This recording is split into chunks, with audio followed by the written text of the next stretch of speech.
ओम शांति। आज है 7 अप्रैल 2022।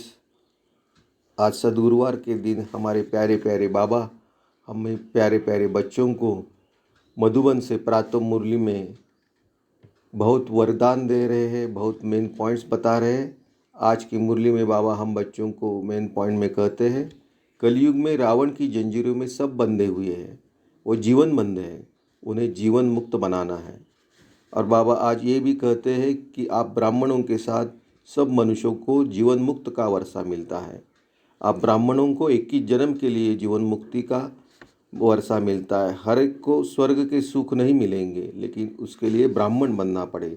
बाबा ने आगे कहा है कि अच्छे गुण धारण करो, योग बल से काम क्रोध को समाप्त करो, रावण की जंजीरों से हर एक को छुड़ाना है, खुद छूटना है। और बाबा ने ये भी आज कहा है कि प्रसन्न चित्त आत्मा के दिल में कोई भी संबंध के बारे में, कोई परिस्थिति के बारे में प्रश्न नहीं आएंगे। वो कर्म करते टाइम हर टाइम सोचेंगे कि सब कुछ अच्छा हो रहा है, आगे भी अच्छा होगा। उनके दिल में कुछ भी क्वेश्चन नहीं आएंगे।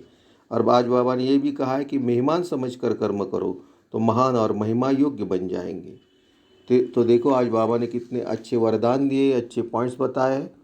ऐसे प्यारे प्यारे बाबा को हम एक बार परमधाम में जाके मिल के आते हैं, बाबा से शक्तियाँ लेते हैं। मैं आत्मा इस साकार शरीर के भ्रुकुटी से निकल परमधाम पहुंची हूँ। मेरे प्यारे प्यारे बाबा मेरे सामने हैं। बाबा मुझे दृष्टि से सब शक्तियाँ दे रहे हैं। बाबा को टच करके मैं सब शक्तियाँ लेके फिर वापस इस साकार शरीर के भ्रुकुटी में विराजमान होती हूँ। बाबा का हाथ हमारे सर के ऊपर ऐसा अनुभव करके थोड़ी देर शांति में बैठते हैं और बाबा की टोटल मुरली हम देखेंगे।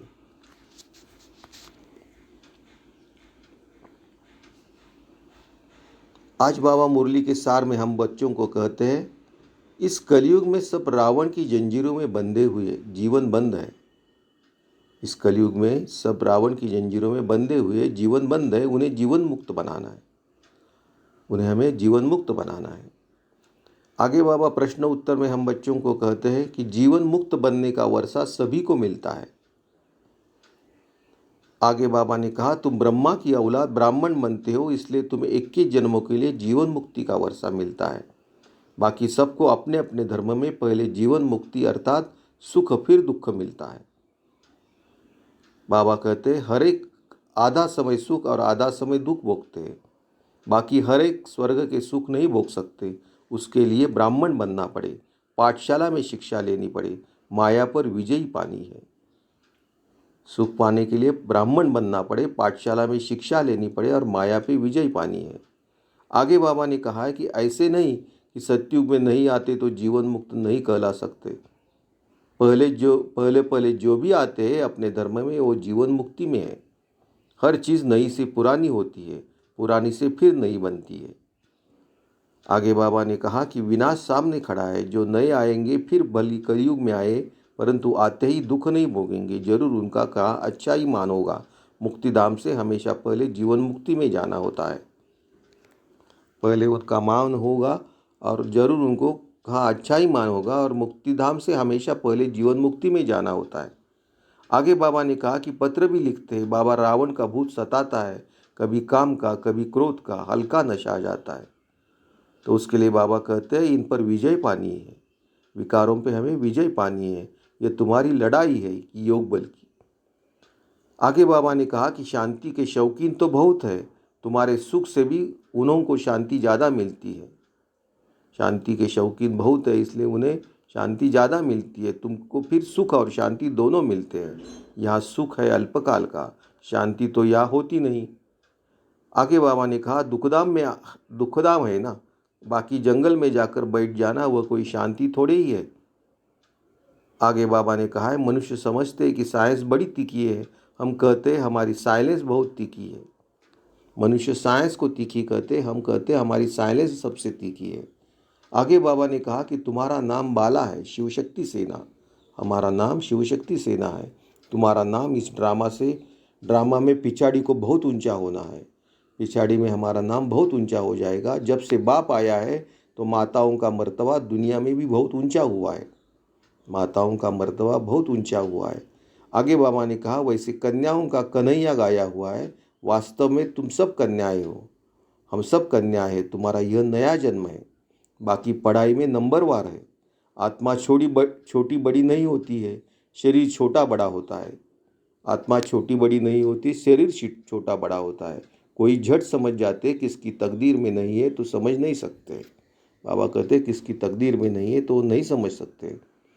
आगे बाबा ने कहा है जो हुआ होगा वही वह अब होगा, जो हुआ होगा वही अब होगा। बच्चे ध्यान में जाकर रस्म रिवाज देख कर आते हैं, परंतु फिर भी उच्च पद पाने का पुरुषार्थ करना है। बाबा कहते हैं कि ऐसा साक्षात्कार देख के वो सिर्फ देख के आते हैं, उनको फिर भी उच्च पद पाने के लिए पुरुषार्थ करना है। पहला पुरुषार्थ मेन है। आगे बाबा ने कहा योग और ज्ञान। योग अर्थात बाप को याद करना, ज्ञान अर्थात चक्र फिराना। यह तो सहज है। योग अर्थात बाप को याद करना, ज्ञान अर्थात चक्र फिराना। आगे बाबा ने कहा तुमको माता पिता को फॉलो करना चाहिए। मम्मा कभी किसको तंग नहीं करती थी। कईयों की बहुत रिपोर्ट आती है मैनर्स नहीं है। तो बाबा ने देखो आज हमें कितने अच्छे पॉइंट्स दिए हैं और अच्छे वरदान भी दिए हैं। ऐसे प्यारे प्यारे बाबा को एक बार फिर हम याद करते हैं। बाबा को परमधाम में जाके मिल के आते हैं, बाबा से शक्तियाँ लेते हैं। मैं आत्मा इस साकार शरीर के भ्रुकुटी से निकल परमधाम पहुंची हूँ। गोल्डन कलर की दुनिया में मेरे प्यारे बाबा मेरे सामने हैं। बाबा मुझे दृष्टि से सब शक्तियाँ दे रहे हैं। बाबा को टच करके मैं सब शक्तियाँ लेके फिर ये साकार शरीर के भ्रुकुटी में विराजमान होती हूँ। बाबा का हाथ हमारे सर के ऊपर ऐसे अनुभव करके थोड़ी देर शांति में बैठते हैं। बाबा धारणा और वरदान देते हैं और हम धारण करेंगे।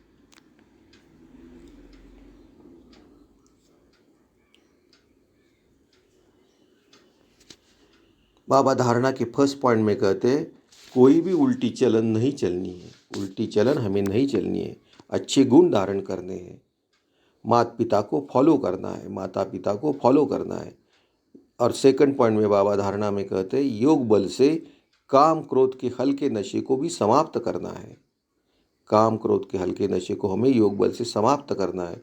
निमित्त बन सबको रावण की जंजीरों से छुड़ाने की सेवा करनी है। हमें निमित्त बन के सबको रावण की जंजीरों से छुड़ाने की सेवा करनी है। आगे बाबा वरदान देते हैं। बाबा वरदान में कहते हैं क्या क्यों ऐसे और वैसे के सभी प्रश्नों से पार रहने वाले सदा प्रसन्न चित्त भव। क्या क्यों ऐसे वैसे कि सभी प्रश्नों से पार रहने वाले सदा प्रसन्न चित्त भव।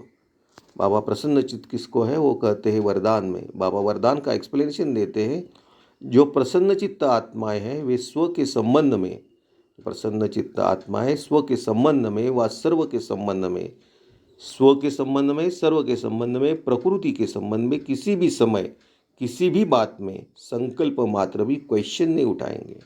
प्रसन्न चित्त आत्मा किसी में भी क्वेश्चन नहीं उठाएंगे। या ऐसा क्यों, वह क्या हो रहा है, ऐसा भी होता है क्या, कोई भी क्वेश्चन नहीं। प्रसन्न चित्त आत्मा के संकल्प में हर कर्म को करते देखते सुनते सोचते यही रहता है कि जो हो रहा है वह मेरे लिए अच्छा है और सदा अच्छा ही होना है। प्रसन्न चित्त आत्मा कर्म करते टाइम सोचेंगे कि जो कुछ हो रहा है वो अच्छा हो रहा है और आगे भी अच्छा होगा। वे कभी क्या क्यों ऐसा वैसा इस प्रश्नों की उलझन में नहीं जाते। प्रसन्न चित्त आत्मा कोई किसी भी प्रश्न में नहीं जाते हैं। अंत में बाबा स्लोगन में कहते हैं स्वयं को मेहमान समझकर हर कर्म करो। स्वयं को मेहमान समझकर हर कर्म करो तो महान और महिमा योग्य बन जाएंगे। स्वयं को मेहमान समझकर हर कर्म करो तो महान और महिमा योग्य बन जाएंगे। तो हमें मेहमान समझना है। तो आज देखो बाबा ने कितने अच्छे पॉइंट्स दिए हैं, अच्छे वरदान भी दिए हैं। तो आज बाबा ने ये कहा है कि हर एक को जीवन मुक्त का वर्षा मिलता है, लेकिन ब्राह्मणों को हमें 21 जन्म का मिलता है कि हम ब्राह्मण बनते हैं। और बाबा ने कहा है कि अच्छे गुण हमें धारण करने हैं, काम क्रोध को समाप्त करना है, कि रावण की जंजीरों से सबको छुड़ाना है और प्रसन्न चित्त रहना है। उसके लिए कोई भी क्वेश्चन नहीं और मेहमान समझ के रहना है। तो ऐसे प्यारे प्यारे बाबा को हम एक बार याद करते हैं, दिल से याद करते हैं। मेरा बाबा मीठा बाबा, मेरा बाबा मीठा बाबा, प्यारा बाबा। ओम शांति। बाप दादा को समर्पण।